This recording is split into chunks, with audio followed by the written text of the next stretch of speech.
نبی کریم علیہ السلام نے فرمایا اللہم انی اعوذ بکا من العلم لا ینفع، اے اللہ میں اس علم سے تیری پناہ مانگتا ہوں جو علم تو ہو پر اس سے نفع نہ اٹھایا جا سکے،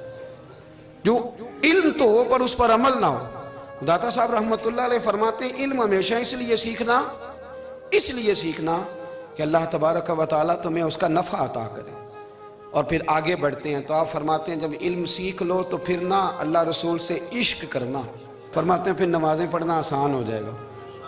روزے رکھنا آسان ہو جائے گا، قرآن مجید پڑھنا آسان، محبت کرنا۔ اور آپ نے مثال دی، جہاں بھی کوئی بات سمجھاتے ہیں ایک مثال دیتے ہیں، مثال دی، فرمانے لگے حضرت عبداللہ ابن مبارک رحمت اللہ تعالیٰ علیہ فرماتے ہیں میں شروع میں ایک عورت پہ عاشق ہو گیا تھا، سمجھانے کے لیے بات کرتے ہیں، عاشق ہو گیا تھا ایک عورت پہ، تو میں نے عشاء کی نماز اس کے محلے میں جا کے پڑھی، چونکہ میرا مذہبی گھرانے سے تعلق تھا، نماز میں پڑھتا تھا، تو امام صاحب جو تھے نا، یہ داتا صاحب نے لکھا ہے کشف المحجوب، امام صاحب نے نا آیات ذرا لمبی پڑھی، تو میرے دل میں خیال آیا کہ مولانا آپ تو فارغ ہیں تو ہمیں تو اور بھی کام ہے، تو کہتے ہیں نماز سے فارغ ہو کے میں اس کے گھر کے چکر لگاتا تھا، ساری رات گھومتا رہتا تھا، وہ چند لمحوں کے لیے چھت پہ آتی تھی، دو ایک بات کرتی تھی، چلی جاتی تھی، حد یہ ہے کہ مجھے کبھی اس پہ غصہ بھی نہیں آیا، اور اس کا انتظار کر کے کبھی میں تھکا بھی۔ یہ داتا صاحب لکھ رہے ہیں،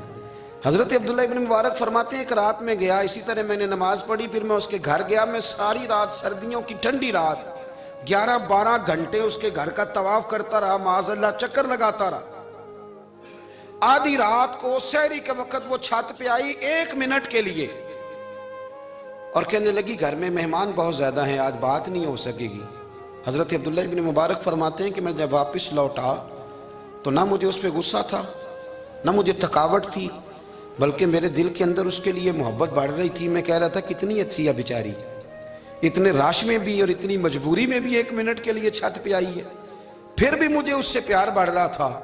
کہتے ہیں جب میں تھوڑا آگے بڑھا تو فجر کی اذان ہو رہی تھی، یکدم میرے اندر سے آواز اٹھی، میں نے کہا عبداللہ اگر تو ایک عورت کے لیے ساری رات کھڑا رہتا ہے، نہ تھکاوٹ ہوتی ہے، نہ غصہ آتا ہے، بلکہ پیار بڑھتا ہے، اگر عورت کے لیے بندہ کھڑا رہ سکتا ہے تو رب رسول کے لیے بھی کھڑا رہ سکتا ہے۔ پھر تراویح پڑھنا کوئی اتنا مشکل کام نہیں ہے، پھر تہجد کے لیے اٹھنا کوئی مشکل کام نہیں ہے، شرط یہ ہے کہ پیار ہو جائے۔